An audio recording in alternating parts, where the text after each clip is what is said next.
नमस्कार दर्शक बंधु मु प्रदीप आपण मान स्वागत करुच्ची आज आउ एक नया भिडियो तो राज्य सरकार तरफ जहाँकि गोटे बहुत बड़ घोषणा करा जहाँकि वार्धक्य भत्ता राज्य सरकार तरफ 3500 टंका वृद्धि करा तेणु राज्य में जो हिताधिकारी माने पूर्वर 3500 टंका पाउनुथिले वर्तमान सेमानंकु राज्य सरकार 3500 टंका देवाई जाउछन्ति। एने बहुत सारा गणमाध्यम आज आपण मैंने देखिथिबे जहाँकि राज्य सरकार आसंता जून मास ठारू 3500 टंका भत्ता प्रदान करने जाउछन्ति। तो ये जो भत्ता वृद्धि करा जायछि एथिरे को मानकु 3500 टंका मिलिबो ता आपण मानको निहाती डाउट रे थिबो एवं विशेष करी जदि आमे देखिबा विभिन्न सारे गणमाध्यम रे आपण माने देखुथिबे जाकि गुटे अति रंजित करी कहा जाउछि जे राज्य सरकार तरफ वर्तमान वृद्धि करा जायछि भत्ता टंका। तो ये जो 3500 टंका बढ़ा जायछि सेटा को मानको बढ़ा जायछि एवं को माने या द्वारा उपकृत होई परिबे आसंतु से विषय रे टिके आलोचना करिबा। एवं आपण मानकर बहुत सारा डाउट रहउतला कमेंट मध्ये करूतिले टेलीग्राम रे जे को मानकु 3500 टंका मिलिया पई जाउछि एवं जो माने पूर्वरु 3500 टंका पाउतिले सेमानकु केते टंका मिलिबो जो माने 3500 टंका पाउनथिले समस्तंकु 3500 मिलिबो कि नै से विषय रे जानिबा। ता पूर्वरु जदि चैनल को प्रथम थर विजिट करछन्ती वीडियो को लाइक करिवे चैनल को सब्सक्राइब करबा सहित पाखरे थिबा बेल आइकन को क्लिक करी ऑल ले सेट कर देबे।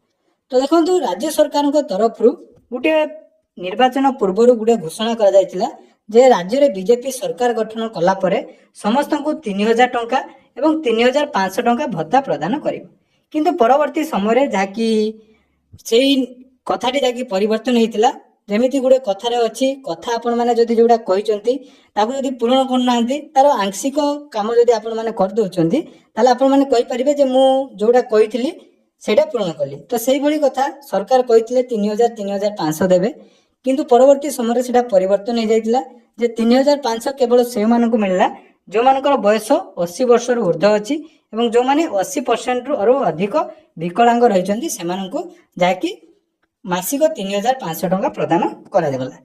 तो सबुठारु इंपोर्टेंट कथा से समय रे जते बेले भी डिक्लेयर हेतिला आपण माने जानिथिबे से समय रे हमें स्वर उत्तोलन करथिलु बहुत सारा कैंपेनिंग मध्यम करथिलु जाकी ट्विटर माध्यम रे वीडियो मध्यम शेयर करथिलु जे जो माने विधवा रहिथिले बा विधवा मां माने जो मानकर स्वामी नांती सेही मां मानकु सरकार पाखरे जाकी गुहारी रहिथिला जे सेमानकु 3500 टंका प्रदान करा जिवो किंतु ता मध्य सरकार प्रतिश्रुति पूर्ण कले नै एवं जो कहा जाउतला 60 वर्ष रु ऊर्ध्व जो माने रहिचंती सेमानकु 3000 टंका प्रदान करा जिवो ता मध्य सरकार करि नाहंती।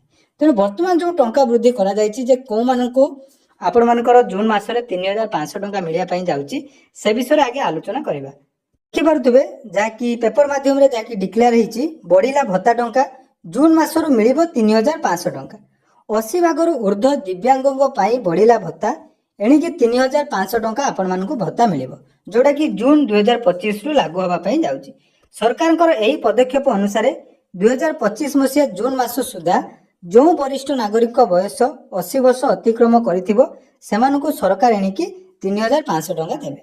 अर्थात एटी आपण मानकर को मानकर वृद्धि हैला ना जदी आपण मानकर जो पूर्वर नियम अनुसार जोटा कि सरकार जो 3500 टंका जनवरी मासरु आरंभ करथिले तो ता पूर्वरु जदि आपण मानकर 80 वर्ष हेई नथिला जेमिति कि जदि आपण मानकर 79 वर्ष थिला एवं वर्तमान जून मास सुधा जदि आपण मानकर 80 वर्ष हेई जाउची ताले एठी आपण मानकु 3500 टंका मिलिबो। बुझी पारथिबे जोटा कि सरकार कोन कहया पई चाहुचंती। तो सेही भली जो दिव्यांग व्यक्ति मानकर अक्षमता 80 भाग रु अधिक होइतिबो सेमानको भी जून मासरु मासिक 3500 टंका भत्ता प्रदान करा जिवो। अर्थात जो दिव्यांग मानकर तो सेटा आपनकर केबे भी परिवर्तन होबनी कारण जो मानकर 80% रु कम अछि से माने तो पाई जिवा कथा बा पाइबा कथा नुहे जो मानकर 80 रु अधिक अछि से मानकु तो ऑलरेडी मिली सारछि किंतु एबे तो नुवा करी को मानकु जॉइन करा जिवो सेमित तो केही 3 मास के 4 मास भीतर कहार भी तो 80% रु अधिक ही नथिबो ना। तो एठी जो 3500 टंका कुआ जाउछि दिव्यांग व्यक्ति को दिया जिवो सेटा तो ऑलरेडी मिली सारिबा कथा किंतु वर्तमान जदि आपण माने कोनोसी भी उपाय रे आपण मानकर 80% रु अधिक दिव्यांग जो माने रहिचंती सर्टिफिकेट जदि आपण माने पाई जाइचंती ताले एठी आपण मानकर जाकी 3500 टंका भत्ता मिली पारिबो। मु कोन कथा कहया पई चाहूची आपण माने निहाती बुझी पारतबे। तेणु एही उद्देश्य रे सरकार विज्ञप्ति जारी करछंती यह सरकारकर सामाजिक प्रति दायित्वबोध और समस्त समान सम्मान और सुरक्षित निश्चित करिवारे अंगीकार को प्रतिफलन करुछि। अर्थात जाकि एठी बहुत सुंदर गुटे लेखा गला ଯେ ସରକାର ଏଠି କ'ଣ କହିଛନ୍ତି ନା ସମାଜ ପ୍ରତି ତାଙ୍କର ଯେଉଁ ଦାୟିତ୍ୱବୋଧ ଅଛି ସମସ୍ତଙ୍କର ସମାନ ଏବଂ ସୁରକ୍ଷା ନିଶ୍ଚିତ କରିବା ପାଇଁ ସରକାର ଯାଇକି ଏହି କାମଟି କରିଛନ୍ତି। ତେଣୁ ଏଠି ପ୍ରଶ୍ନ ଉଠୁଛି ଯେ ଯେଉଁମାନେ ରହିଯାଇଛନ୍ତି ଯେଉଁମାନଙ୍କର 80 ବର୍ଷରୁ କମ୍ ରହିଛି ଯେମିତିକି ଆପଣମାନଙ୍କର ଯେଉଁମାନଙ୍କର 60+ ରହିଛି ସେମାନେ ବି ତ ଆପଣଙ୍କର ଯାଉଛନ୍ତି ଯାଇକି ବାର୍ଦ୍ଧକ୍ୟ ହିସାବରେ ତ ତାଙ୍କୁ ଯେଉଁ ଆପଣମାନେ 1000 ଟଙ୍କା ପ୍ରଦାନ କରୁଛନ୍ତି ସେଇଟା କ'ଣ ସରକାରଙ୍କର ସେଥିପ୍ରତି କିଛି ପଦକ୍ଷେପ ନେବା ଉଚିତ କି ନୁହେଁ। ଏଠି ଆଉ ଗୋଟେ ପ୍ରଶ୍ନ ଉଠୁଛି ଯେଉଁଟାକି ବାରମ୍ବାର ମୁଁ ଆପଣମାନଙ୍କୁ କହିଥାଏ ଯେ ଯେଉଁ ବିଧବା ମା ମାନେ ରହିଛନ୍ତି ସେମାନଙ୍କର 3500 ପାଇବା ପାଇଁ ଯୋଗ୍ୟ କି ନୁହନ୍ତି। ତେଣୁ ସେ କ୍ଷେତ୍ରରେ ଏଠି ସରକାରଙ୍କ ତରଫରୁ କୌଣସି ବି ପରିବର୍ତ୍ତନ କରାନାହିଁ।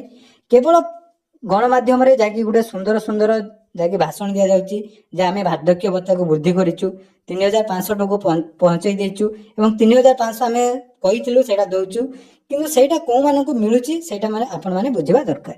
ତ ଯାହା ବି ହେଉ ଯେଉଁମାନଙ୍କର 80 ବର୍ଷ ହେଇଯାଇଛି ଜୁନ୍ ମାସ ସୁଦ୍ଧା ସେମାନେ ଆସନ୍ତା ମାସଠାରୁ ଯାଇକି 3500 ଟଙ୍କା ପାଇବେ। ତେଣୁ ଏଠି ଆପଣମାନଙ୍କର ପ୍ରଶ୍ନ ଉଠୁଥିବ ଯେଉଁ ବାର୍ଦ୍ଧକ୍ୟ ଭତ୍ତା 3000 ଟଙ୍କା କେବେ ମିଳିବ। ଦେଖନ୍ତୁ 3000 ଟଙ୍କାକୁ ନେଇ କୌଣସି ବି ଜାଗାରେ କୌଣସି ବି ଆପଣମାନେ ଦେଖୁଥିବେ ଗଣମାଧ୍ୟମରେ ବିଭିନ୍ନ ପ୍ରକାର ଚ୍ୟାନେଲ ଦେଖୁଥିବେ ନ୍ୟୁଜ୍ ଦେଖୁଥିବେ କିନ୍ତୁ କୌଣସି ବି ଜାଗାରେ ଏନେଇ ପ୍ରଶ୍ନ ଉଠାଯାଉନାହିଁ। ଯେଉଁ କେତୋଟି ଜାଗାରେ ଷ୍ଟ୍ରାଇକ୍ କରୁଛନ୍ତି ବା କ'ଣ ବି ଜଣାଉଛନ୍ତି ସରକାର କିନ୍ତୁ ସେ ପ୍ରତି ବର୍ତ୍ତମାନ ସୁଦ୍ଧା କୌଣସି ଦୃଷ୍ଟି ଦେଇନାହାନ୍ତି।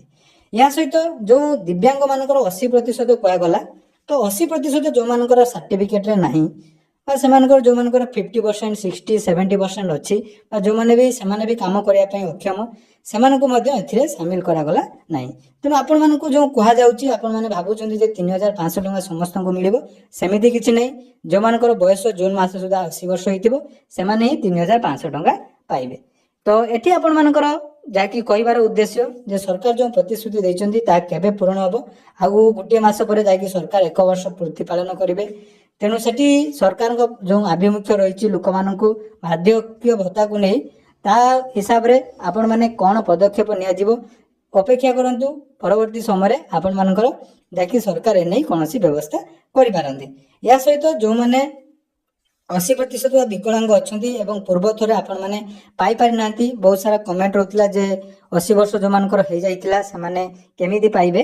ବର୍ତ୍ତମାନ ଆପଣମାନଙ୍କର ଯଦି 80 ବର୍ଷ ହେଇଯାଇଛି ନିହାତି ଆପଣମାନେ ପିଓଙ୍କ ସହିତ ଯୋଗାଯୋଗ କରନ୍ତୁ ଯେଉଁଟାକି ଆପଣମାନଙ୍କର ପ୍ରତ୍ୟେକ ପଞ୍ଚାୟତର ତାଙ୍କୁ ଆପଣମାନଙ୍କର ଯାଇକି ଏଜ୍ ପ୍ରୁଫ୍ ହିସାବରେ ଆପଣମାନଙ୍କର ଆଧାର କାର୍ଡ଼ ହେଉ ବା ଭୋଟର କାର୍ଡ଼ ହେଉ ଯେଉଁଥିରେ ଆପଣମାନଙ୍କର 80 ବର୍ଷ ଅଛି ସେଇଟା ଆପଣମାନେ ଦେଖନ୍ତୁ ଏବଂ ଯଦି ଆପଣମାନେ ଏଲିଜିବଲ୍ ରହୁଛନ୍ତି ତାହେଲେ ସେ କ୍ଷେତ୍ରରେ ଆପଣମାନେ 3500 ଟଙ୍କା ପାଇପାରିବେ ଏବଂ ପରବର୍ତ୍ତୀ ସମୟରେ ଆପଣମାନଙ୍କର 3500 ଟଙ୍କା ମିଳିବ।